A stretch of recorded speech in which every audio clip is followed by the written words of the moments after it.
Okay, transition to the millennium. Итак, переход к тысячелетнему царству. There will be a transition Будет переход at the end of the tribulation to the millennial kingdom. в конце Великой Скорби к тысячелетнему царству. For example, Например, let's look at Daniel 12. давайте посмотрим Даниила 12 главу. Daniel 12, verse 11. Даниила 12 глава, стих 11. It says, from the time the daily sacrifice is taken away, and the abomination of desolation is set up, there shall be 1,290 days. Сказано, со времени прекращения ежедневной жертвы и поставления мерзости запустения пройдет 1290 дней. The tribulation is 7 years. Итак, Великая Скорбь будет тянуться 7 лет. 3.5, 3,5 года 3.5. и еще 3,5 года. 1,260 days is 3.5 years. 260 дней – это вот как раз 3,5 года. But this verse says Но этот стих говорит 1,290 days, про 1290 дней. which is an extra 30 days. И это как бы на 30 дней больше.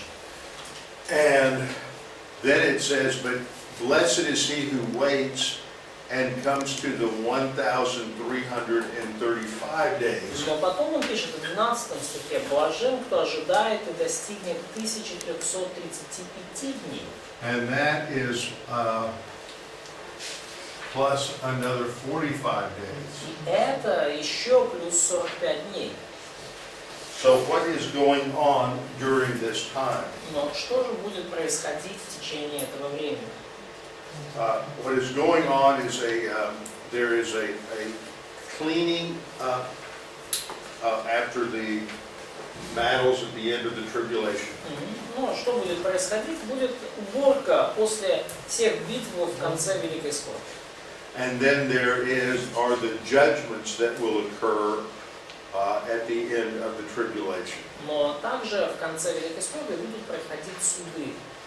Okay, the next passage is Matthew 25:31-46. Следующий отрывок Матфея, 25 глава, с 31 по 46 стих. 25 глава, с 31 по 46 стих. And this talks about the judgment of the nations. И здесь говорится о суде над народами. And one thing that I think of with this is that it's often translated judgment of the Gentiles. I mean, often translated nations. И очень часто вот этот суд переводится как суд над народами. All the nations will be gathered before him. Да, соберутся перед ним все народы. But the word there is all of the ethnos. Но слово здесь, вот буквально народы, это все этносы. Да? So what is the meaning of the word ethnos? Но и какое значение слова этнос? Okay, it can be translated people. Это может быть переведено All как the народ. people will be gathered before him. То есть все народы соберутся перед It can ним. be translated nations, Или все нации могут. and it can also be translated Gentiles. Или все язычники. То есть все, точнее, все люди, все нации или все язычники. I do not believe it is correctly translated as nations. I think this is an individual judgment of the Gentiles that survived the tribulation. И я не думаю, что это суд над народами, над нациями. Я думаю, что тут все-таки речь об индивидуальном суде над язычниками, пережившими Великую Скорбь. А в чем разница язычники и народы? Потому что, если часто этот суд называют судом над народами, да, соберутся все народы, то есть и идея в том, что судиться будет народ в целом, да, то есть там народ украинский и так далее.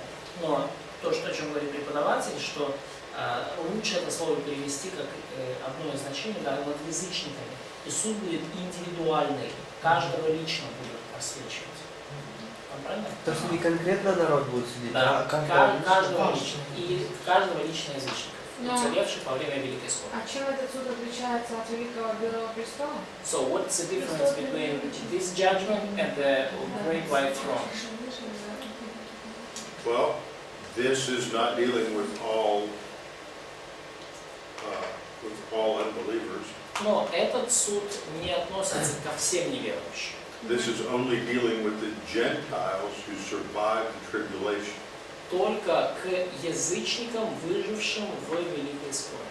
And some of these are believers and some of them are not believers. Некоторые из них верующие, некоторые из них неверующие. Some are sheep and some are goats. Некоторые из них овцы, а некоторые, ну вы поняли, да? Козлы.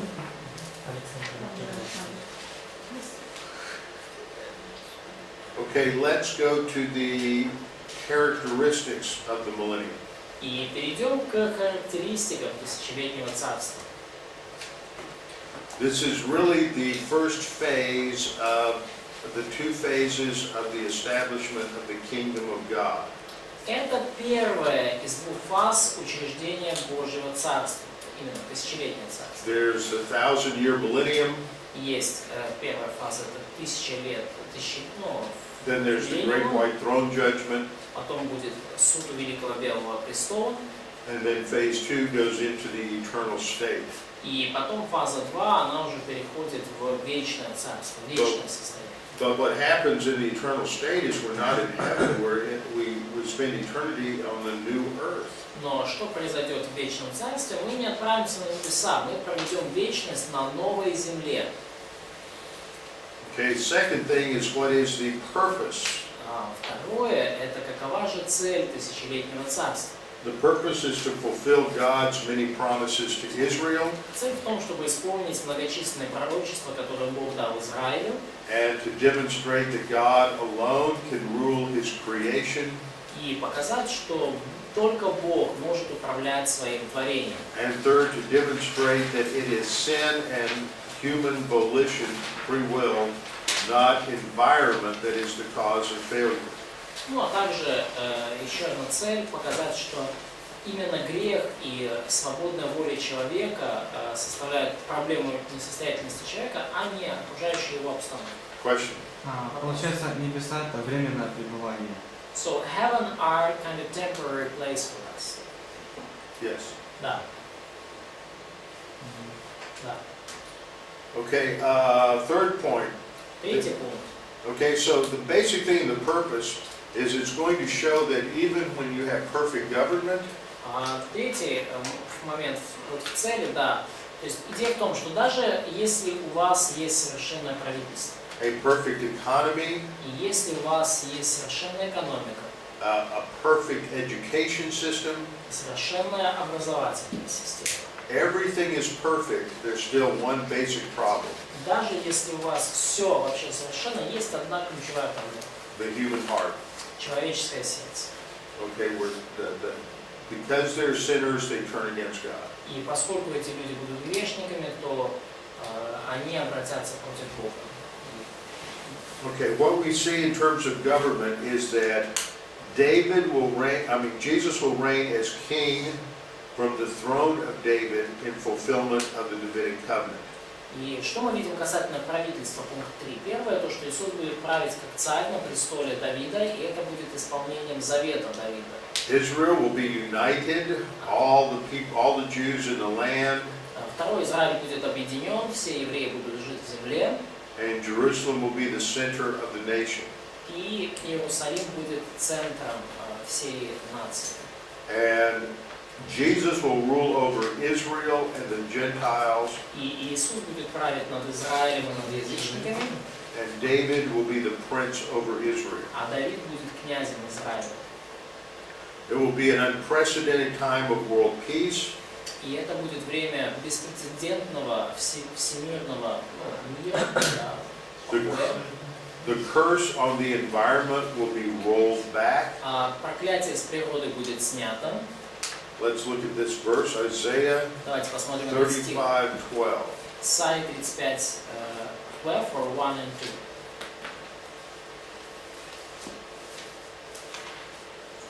One and two. Исайя 35, 1, 2. Okay. I would also, that talks about the desert will blossom. Да, то есть здесь говорится о том, что возвеселится пустыня. I would also look at Isaiah 2, Сухая земля возрадуется. verse 4. Wait a minute, no, not verse 4. Также откройте Исайя 2 главу. Isaiah 11:6. Будет Исайя 11:6. Откройте, пожалуйста. And Isaiah 65:25. И потом Исайя 65, 25. The wolf shall dwell with the lamb, Вот 11:6. Тогда волк будет жить вместе с ягненком.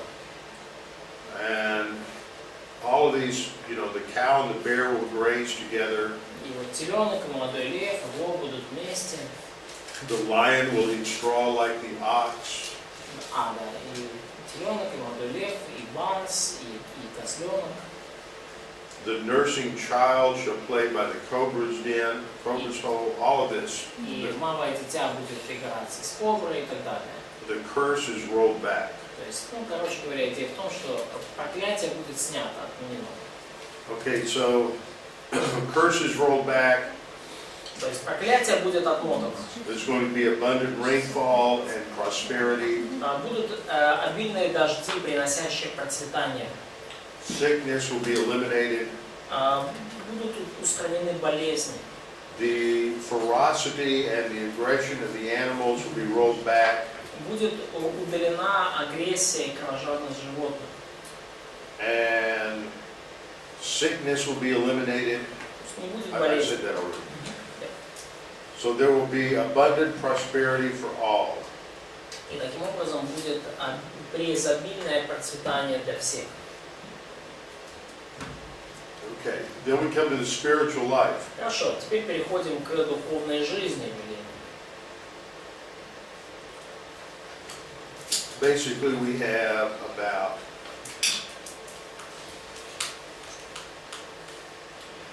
10 points on the spiritual life.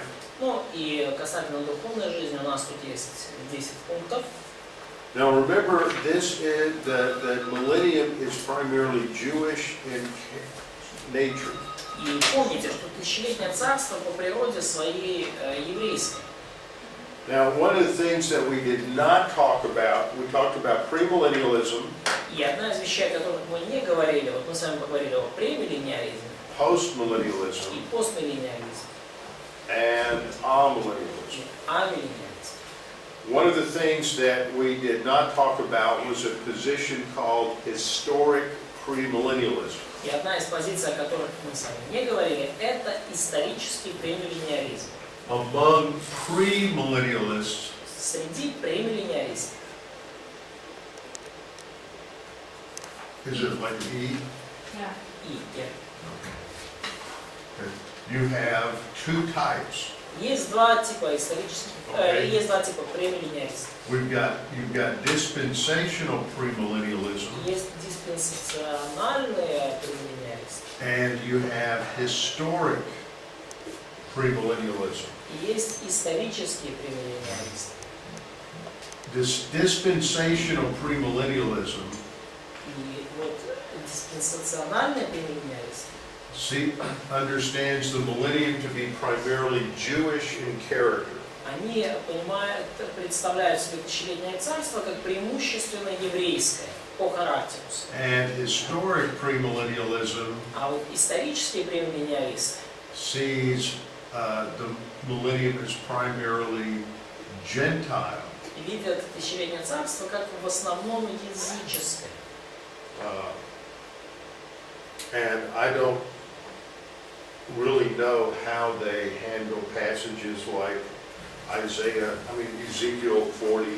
Ну, я, честно, я даже не представляю себе, как они обходятся с отрывками типа Иезекииль 40, И далее, там где про храм, See, another passage that relates to the spiritual nature in the kingdom is in Isaiah chapter 2. и еще один отрывок, который говорит о духовной жизни в тысячелетнем царстве, это Исаия 2 глава, Which says that the Lord's house will be established on top of the mountains, который говорит, что вот в последние дни гора Дома Господня будет поставлена во главу гор, and all nations will flow to it, и все народы потекут к ней. and many people will say, "Come and let us go to the mountain of the Lord." И пойдут многие народы и скажут: придите и взойдем на гору Господню. So this appears to be a very Jewish В дом focus. Иаковлева. И кажется, что здесь очень такой фокус на евреях, на Израиле. So as we look at this, we see that Jesus Christ is on the earth and is the focal point of worship in Israel, in the temple, in the millennial kingdom. И что мы видим из этих отрывков? Что Иисус Христос будет находиться на земле, и ключевым пунктом поклонения будет Израиль, это будет храм. In Isaiah 11:9, we have the same thing. We have this reference to the holy mountain. И в Исаии 11:9 мы видим то же самое. Мы видим вот эту отсылку на святую гору. Не буду делать зла и вреда на всей святой горе моей. That the whole earth will be filled with the knowledge of the Lord. Ибо земля будет наполнена ведением Господа. Вот, например, море. Okay, so Israel finally fulfills her purpose as the priest nation for all the nations. То есть Израиль наконец-то исполнит свое предназначение как нация священников для всех народов. There will be a miraculous demonstrations of the Holy Spirit will be common. Будут чудесные проявления Святого Духа, и они будут повсеместными. For example, like the Joel passage, you're Например, как отрывок известный из Иаиля, talking about dreams and visions and prophesying. говорит о снах, видениях, пророчествах. But that is in the that's in the millennial kingdom, not in the church age. Но это все относится к тысячелетнему царству, а не к веку царства. And so God predicts that He will pour out His Spirit upon the Jewish people. И Бог обещает, что предсказывает, что Он изольет свой дух на еврейский народ. And I believe that I'm going to add this to point number 4. И я вот хочу добавить это к четвертому пункту, и вам желательно добавить тоже. That this is, all these passages emphasize what will take place among the Jewish people. Что все эти отрывки подчеркивают, что будет происходить среди евреев. Все эти отрывки подчеркивают, что будет происходить среди евреев, еврейского народа. There will be a fourth temple built on Mount Zion. Также, это пятый пункт, на горе Синай будет построен четвертый храм. Probably there is a question. Okay, what's your question, sir? Давай, У меня вопрос. Зачем в тысячелетнем царстве нужны будут пророчества, видения? Какую роль они будут играть? So my question is, what is the purpose of dreams and vision in Millennial Kingdom? Which would be their role? Well, the purpose of dreams and visions at all times has to do with revelation. Но целью снов и видений во все времена было откровение. And as I was just thinking about this, looking at those passages, И когда я вот размышлял обо всем этом, изучая эти отрывки, that each of those promises talks about God pouring out His Spirit among His people. каждый из этих отрывков говорит о Боге, изливающем свой дух на свой народ. And remember our previous point under point number 3, И помните наш предыдущий, третий пункт, да, что Israel will be the priest nation for all the nations. Израиль будет народом священников для всех народов. Можете добавить для всех. I would think that this is related to their role as being the priest nation for all the nations. И я думаю, что вот эти вот чудесные проявления Духа Святого как раз связаны с их священнической ролью для всех народов. But that's about as far as I can go with that. Но это вот лучшее, что я пока могу вам сказать. Then under point 5, there's a list of the timing for the different temples. И вот в пункте 5 есть указание дат разных храмов. And it is very clear from Ezekiel 40 and following that the fourth temple will be the greatest of all the temples. И совершенно очевидно из Иезекииля с 40 главы и последующих глав, что четвертый храм превзойдет все три предыдущих храма.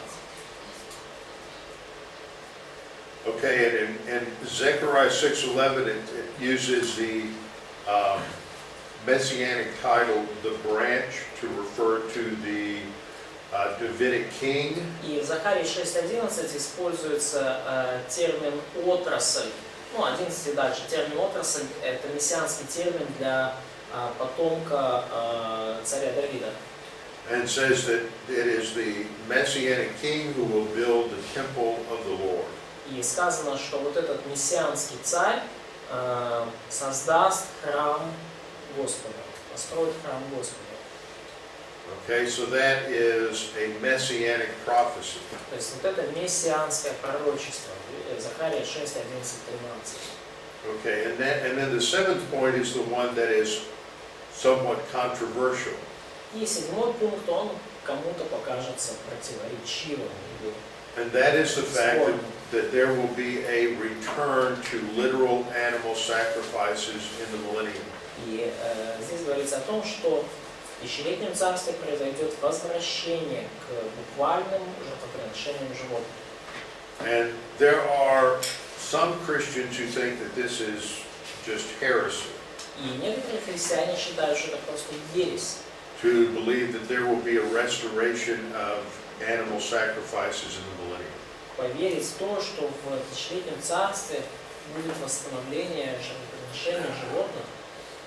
But I think that it's important to understand that there are significant differences between the sacrificial system in Ezekiel and the sacrificial system of the Levitical sacrifices. Но я думаю, это важно понимать. Существует очень серьезное различие между системой жертвоприношений Иезекииля, в храме Иезекииля, и системой жертвоприношений, которая описана в книге So Левит. the purpose of the temple И целью храма is that it will provide a place for fallen human beings to come and worship God in the millennial kingdom. Цель храма в том, чтобы обеспечить падшему человечеству возможность прийти и поклониться Богу. Now, to come into the for sinners to come into the presence of God, there always has to be cleansing. И для грешников, для того, чтобы прийти в Божье присутствие, всегда необходимо очищение. So, cleansing, there's two kinds of cleansing. И есть два рода подобного очищения. There's ritual cleansing, which is what we have in the Levitical system. Ритуальное очищение, которое мы видим в системе, левитской системе. And then there would be real cleansing. И будет также настоящее, подлинное очищение. Let me give you an example. Давайте я вам пример приведу. David is out back at home with his brothers. То есть вот царь Давид возвращается домой вместе со своими братьями. And he gets involved in a fight with his brothers. И он в какую-то стычку вступает со своими братьями. And he is angry and he commits various mental attitude sins. И он зол, у него какие-то грехи в уме происходят в этот момент, он там гневается и так далее, в уме. And he also maybe strikes his brother. И может быть он даже своего брата там пнул или ударил. So he has committed sin. То есть он согрешил грех. So what he has to do at this point to get back in fellowship with God is to confess his sin. И что ему нужно сделать для того, чтобы вернуться в общение с Богом, это исповедать свой грех. Okay, and God forgives him. И Бог прощает его. He is cleansed of his sin.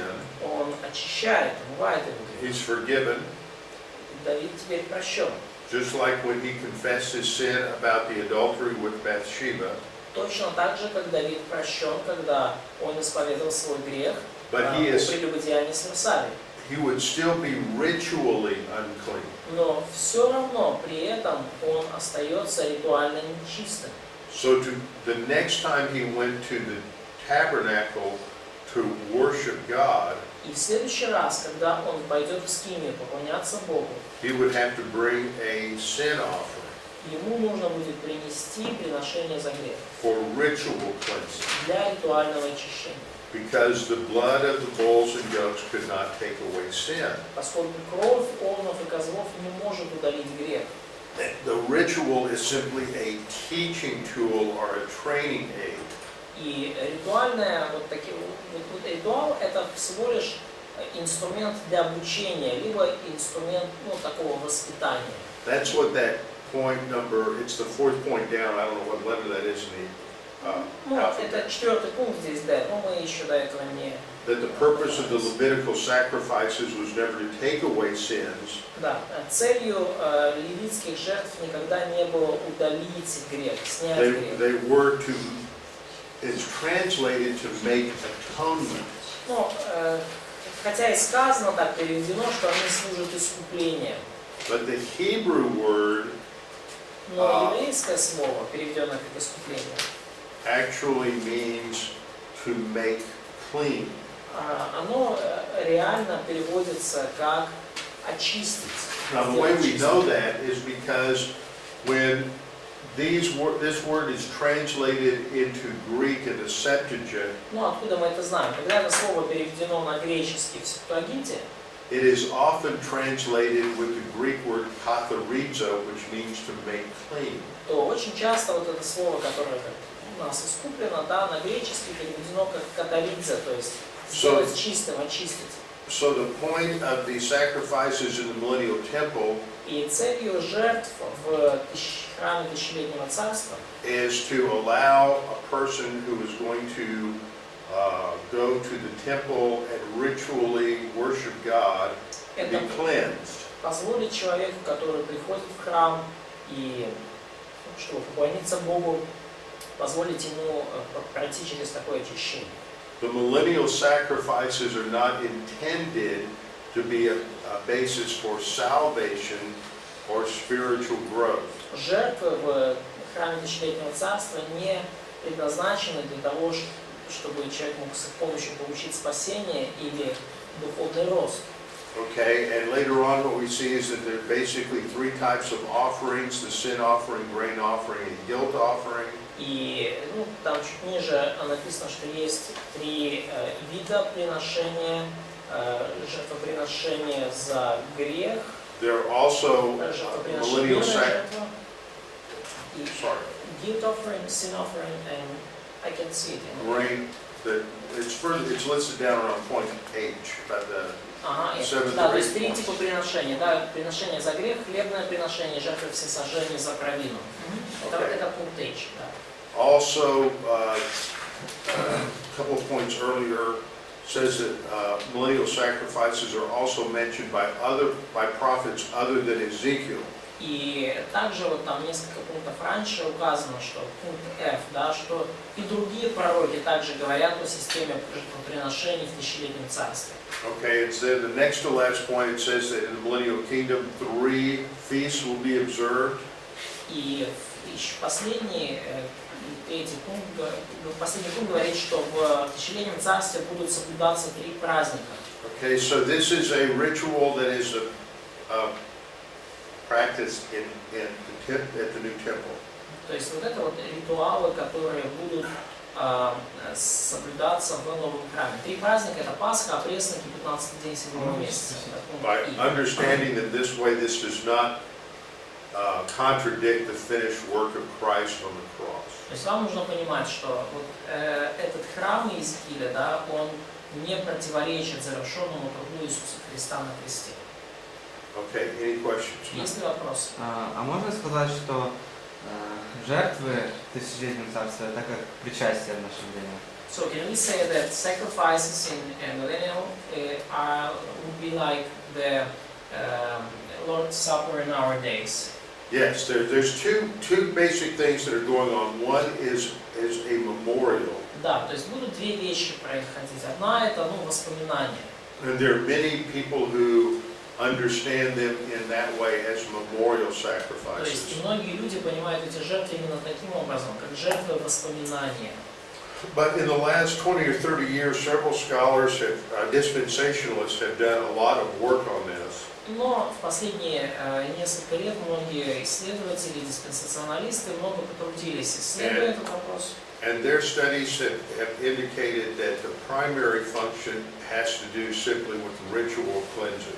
И их исследования показывают на то, что фундаментальной целью таких жертв будет ритуальное очищение.